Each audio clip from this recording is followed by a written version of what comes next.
السلام علیکم ورحمۃ اللہ وبرکاتہ۔ آج ہم انشاءاللہ تعالی آیت نمبر 67 سے ترجمہ اور مختصراً تفسیر کریں گے۔ اللہ تعالی ہمیں صحیح طرح پڑھنے، سمجھنے اور عمل کرنے کی توفیق عطا فرمائے۔ اعوذ باللہ من الشیطان الرجیم، بسم اللہ الرحمن الرحیم۔ وَإِذْ قَالَ مُوسَىٰ لِقَوْمِهِ إِنَّ اللَّهَ يَأْمُرُكُمْ أَن تَذْبَحُوا بَقَرَةً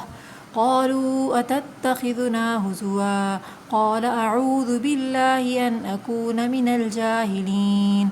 قَالُوا ادْعُ لَنَا رَبَّكَ يُبَيِّن لَّنَا مَا هِيَ قَالَ إِنَّهُ يَقُولُ إِنَّهَا بَقَرَةٌ لَّا فَارِضٌ وَلَا بِكْرٌ عَوَانٌ بَيْنَ ذَلِكَ فَافْعَلُوا مَا تُؤْمَرُونَ قَالُوا ادْعُ لَنَا رَبَّكَ يُبَيِّن لَّنَا مَا لَوْنُهَا قَالَ إِنَّهُ يَقُولُ إِنَّهَا بَقَرَةٌ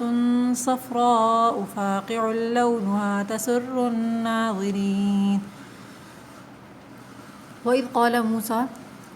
اور جب موسیٰ نے اپنی قوم سے کہا کہ ان اللہ یأمرکم، کہ اللہ تعالیٰ تم کو حکم دیتا ہے، ان تذبحوا بقرہ، کہ تم ایک گائے ذبح کرو۔ قالوا وتتخذنا ہزوا، تو انہوں نے کہا کیا تم ہم سے مذاق کرتے ہو؟ تو موسیٰ علیہ السلام نے کہا قال اعوذ باللہ ان اکون من الجاہلین، کہ میں اللہ کی پناہ مانگتا ہوں کہ میں ایسا نادان اور جاہل بنوں۔ قال ادع لنا ربک یبین لنا ما ہی، انہوں نے کہا اپنے رب سے درخواست کریں کہ وہ ہم سے بیان کرے کہ وہ گائے کیسی ہو، اس کی ماہیت کیا ہو۔ قال انہ یقول انہا، موسیٰ علیہ السلام نے کہا کہ اللہ تعالیٰ فرماتے ہیں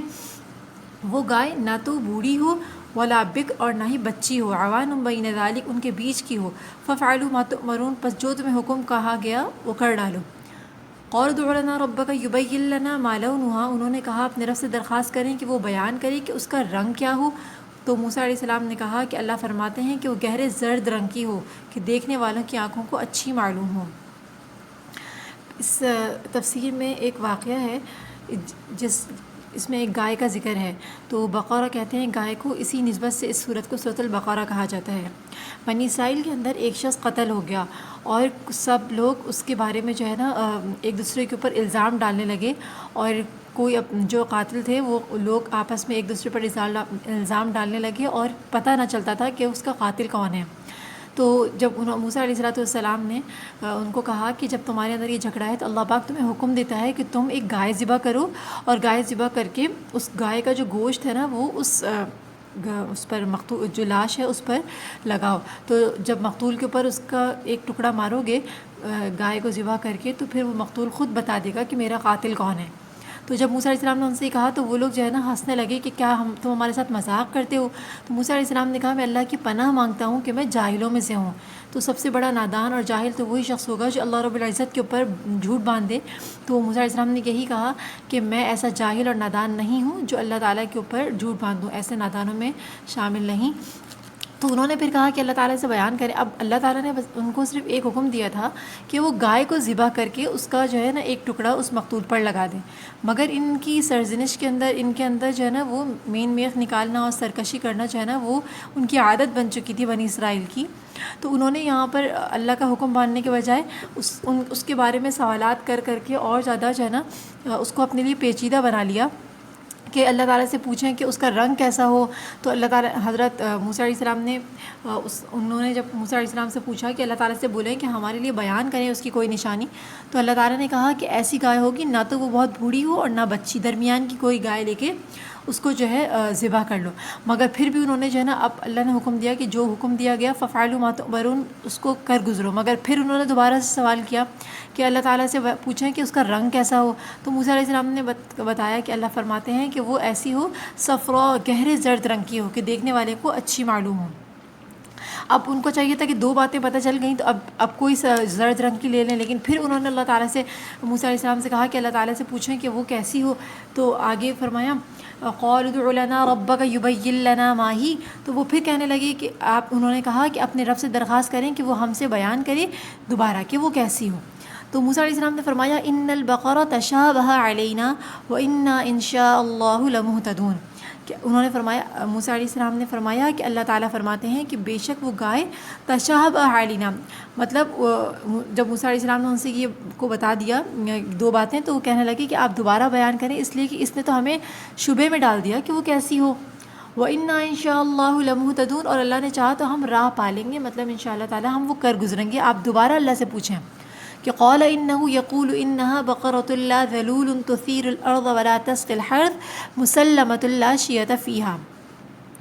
تو موسیٰ علیہ السلام نے کہا کہ اللہ فرماتے ہیں بے شک وہ گائے ایسی گائے ہوگی کہ نہ تو محنت کرنے والی ہو، کہ مطلب اس نے جو ہے زمین میں کوئی نہ تو ہل وغیرہ جوتے ہوں، ولا تسقي الحرث، اور نہ کھیتوں کو پانی دینے والی ہو، مسلمۃ لا شیۃ فیہا، وہ سالم ہو، اس میں کوئی داغ نہ ہو۔ قول الآن جئت بالحق، انہوں نے کہا کہ اب تو واضح بات ہو گئی ہے۔ فذبحوها وما كادوا يفعلون، پھر انہوں نے اس کو ذبح کر دیا، وما كادوا يفعلون، اور وہ ذبح کرتے نظر نہیں آتے تھے، مطلب انہوں نے اتنا اپنے آپ کو مشکل میں ڈال لیا تھا کہ لگتا نہیں تھا کہ وہ اس کو کر گزریں گے۔ تو انہوں نے پھر اللہ تعالیٰ سے موسیٰ علیہ السلام سے دوبارہ پوچھا، تو موسیٰ علیہ السلام نے اللہ تعالیٰ سے پوچھ کر ان کو دوبارہ بتایا تیسری نشانی کہ وہ ایسی ہو نہ تو اس نے کوئی محنت کی ہو، نہ اس نے ہل جوتا ہو، اور نہ ہی اس نے جو ہے کھیتوں کو پانی پلایا ہو۔ تو اس کے بعد انہوں نے اس جو ہے گائے کو ذبح کر دیا، اور اس کا جو ہے ٹکڑا انہوں نے اس کو مقتول کے اوپر لگایا۔ وَإِذْ قَتَلْتُمْ نَفْسًا فَادَّارَأْتُمْ فِيهَا، اور جب تم نے ایک شخص کو مار ڈالا، فَادَّارَأْتُمْ فِيهَا، پھر ایک دوسرے پر اس کا الزام ڈالنے لگے۔ وَاللَّهُ مُخْرِجٌ مَا كُنْتُمْ تَكْتُمُونَ، حالانکہ اللہ کو ظاہر کرنا منظور تھا جو کچھ تم چھپانا چاہ رہے تھے۔ فَقُلْنَا اضْرِبُوهُ بِبَعْضِهَا، پس ہم نے حکم دیا کہ مارو اس مردے کو، اس گائے کا ایک ٹکڑا۔ كَذَلِكَ يُحْيِي اللَّهُ الْمَوْتَى وَيُرِيكُمْ آيَاتِهِ لَعَلَّكُمْ تَعْقِلُونَ، اللہ فرما رہے ہیں اسی طرح زندہ کرتا ہے اللہ مردے کو، وَيُرِيكُمْ آيَاتِهِ، وہ تم کو اپنی نشانیاں دکھاتا ہے، لَعَلَّكُمْ تَعْقِلُونَ، تاکہ تم سمجھو۔ ثُمَّ قَسَتْ قُلُوبُكُم مِّن بَعْدِ ذَلِكَ فَهِيَ كَالْحِجَارَةِ أَوْ أَشَدُّ قَسْوَةً، پھر اس کے بعد تمہارے دل سخت ہو گئے، فَهِيَ كَالْحِجَارَةِ أَوْ أَشَدُّ قَسْوَةً، اللہ فرما رہے ہیں پس وہ پتھر کے مانند ہو گئے، او اشد قسوہ، یا اس سے بھی زیادہ، مطلب پتھر سے بھی زیادہ سخت ہو گئے۔ وَإِنَّ مِنَ الْحِجَارَةِ لَمَا يَتَفَجَّرُ مِنْهُ الْأَنْهَارُ، اور اللہ فرما رہے ہیں کہ بعض پتھر تو ایسے ہوتے ہیں جن سے نہریں پھوٹ نکلتی ہیں۔ وَإِنَّ مِنَ الْحِجَارَةِ لَمَا يَتَفَجَّرُ مِنْهُ وَإِنَّ مِنْهَا لَمَا يَشَّقَّقُ فَيَخْرُجُ مِنْهُ الْمَاءُ، اور اللہ فرما رہے ہیں بعض پتھر خود پھٹ جاتے ہیں اور ان میں سے پانی نکل آتا ہے۔ وَإِنَّ مِنْهَا لَمَا يَهْبِطُ مِنْ خَشْيَةِ اللَّهِ، اور بعض پتھر کیسے ہوتے ہیں کہ وہ اللہ تعالیٰ کے ڈر سے گر پڑتے ہیں، اللہ کے خوف سے، یہبط مطلب گر پڑتے ہیں، من خشیت اللہ، اللہ کے خوف سے۔ وما اللہ بغافل عما تعملون، اور اللہ تعالیٰ بے خبر نہیں ہے جو کچھ تم کرتے ہو۔ اب یہاں پر وہی میں نے جو واقعہ ذکر کیا کہ انہوں نے جو ہے ایک شخص کو قتل کر دیا تھا جس کے قاتل کے بارے میں پتہ نہ چلتا تھا، تو اللہ تعالیٰ نے حکم دیا تھا کہ ایک گائے ذبح کرو جس کا ٹکڑا اس پر مارو، تو جب تم اس کے اوپر اس گائے کا کوئی ٹکڑا مارو گے تو اللہ اس کو زندہ کر دیں گے اور وہ خود اپنے قاتل کے بارے میں بتا دے گا۔ تو اسی طرح انہوں نے سوالات کر کے اپنے آپ کو مشکل میں ڈالا۔ پھر اللہ تعالیٰ نے جب 3 نشانیاں ان کو بتا دیں کہ وہ گائے جو ہے نہ تو بوڑھی ہو، نہ جوان ہو، نہ بچی ہو بالکل، اور نہ بوڑھی ہو، اور اس کا رنگ بھی زرد ہو، اور اس نے کوئی محنت بھی نہ کی ہو، تو پھر انہوں نے اس کو ذبح کر لیا اور اس کے اوپر لگا دیا، تو اللہ تعالیٰ نے اس مردے کو زندہ کر دیا۔ تو اللہ فرما رہے ہیں اسی طرح ہم زندہ کرتے ہیں مردوں کو،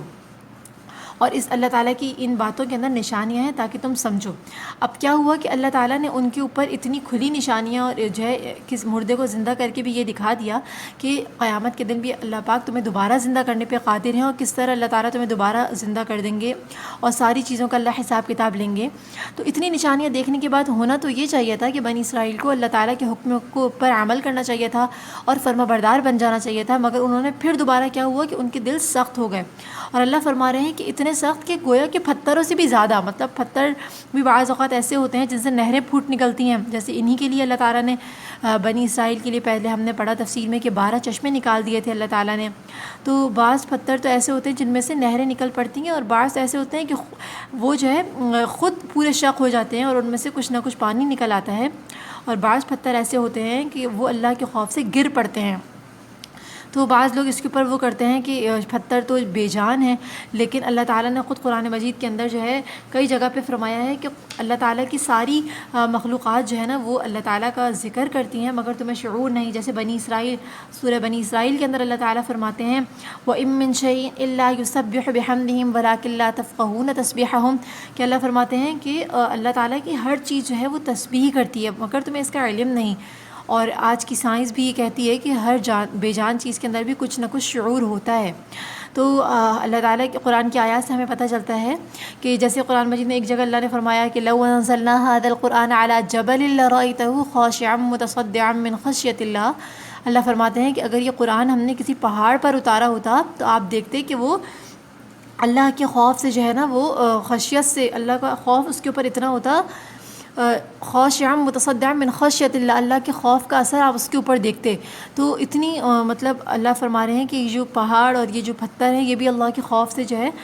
بعض اوقات گر پڑتے ہیں. تو اس میں کوئی شبہ نہیں ہونا چاہیے کہ بے جان میں بھی اللہ نے کچھ نہ کچھ جو ہے شعور رکھا ہوتا ہے.